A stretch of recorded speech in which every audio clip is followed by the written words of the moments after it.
Welcome back. Now, over the last few weeks, we've been introducing you to some of your neighbors who have been doing amazing things in our community. Now, it's part of our Celebrating Volunteers series. Now, this morning, we're talking with Tammy Geenan with the Community Foundation for the Fox Valley region. Good morning, Tammy. Good morning, Abby. Thank you so much for having me today.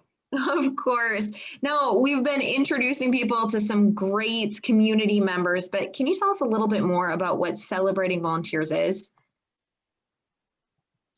Celebrating Volunteers started 23 years ago in the Fox cities, and it was a way for people in the community to come together to honor an Appleton couple that was killed in a car accident, Paul and Elaine Groth. Their friends came together and said, what could we do in the community to not only help honor them, but their giving spirit and their volunteering in the community. And that's how the event was born. So different companies and organizations came together to sponsor awards that recognize outstanding volunteerism in a variety of categories in the region.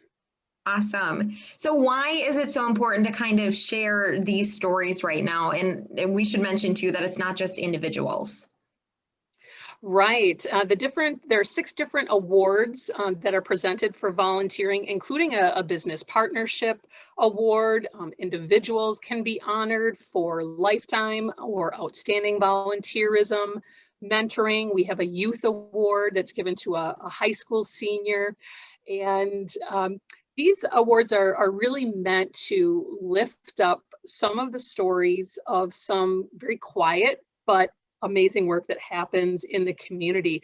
Nonprofit organizations really rely on volunteers to help them fulfill their missions. And while the last year has been a very odd year and organizations really have had to reduce the use of their volunteers, we still wanted to have the event and still be able to recognize those that have been committed to volunteering over the years, and also some unique ways people have been attempting to volunteer from a safe distance during the last year.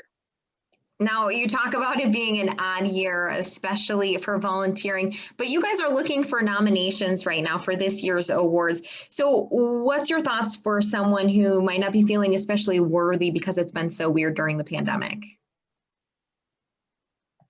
Yeah, I think that's a great point. And I think it's a great way to think about people that have been longtime volunteers or have done something special from a volunteering perspective in the last year or couple of years.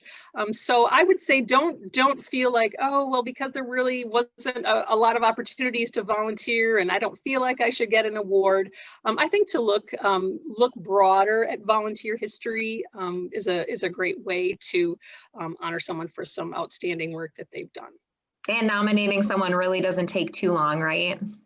No, it's an online, simple form. I would say 20, 30 minutes, and you should be good to go and to meet that nomination deadline that's coming up at the end of the week. Perfect. Well, thanks so much again for joining us this morning, Tammy. We really appreciate you having you here. Now, you can also find all of that information on our website, nbc26.com. If you want to nominate someone or a business, just head there. And then you can also see some of the nomination categories on your screen right now. Again, like Tammy mentioned, the nomination deadline is tomorrow, so be sure to get yours in.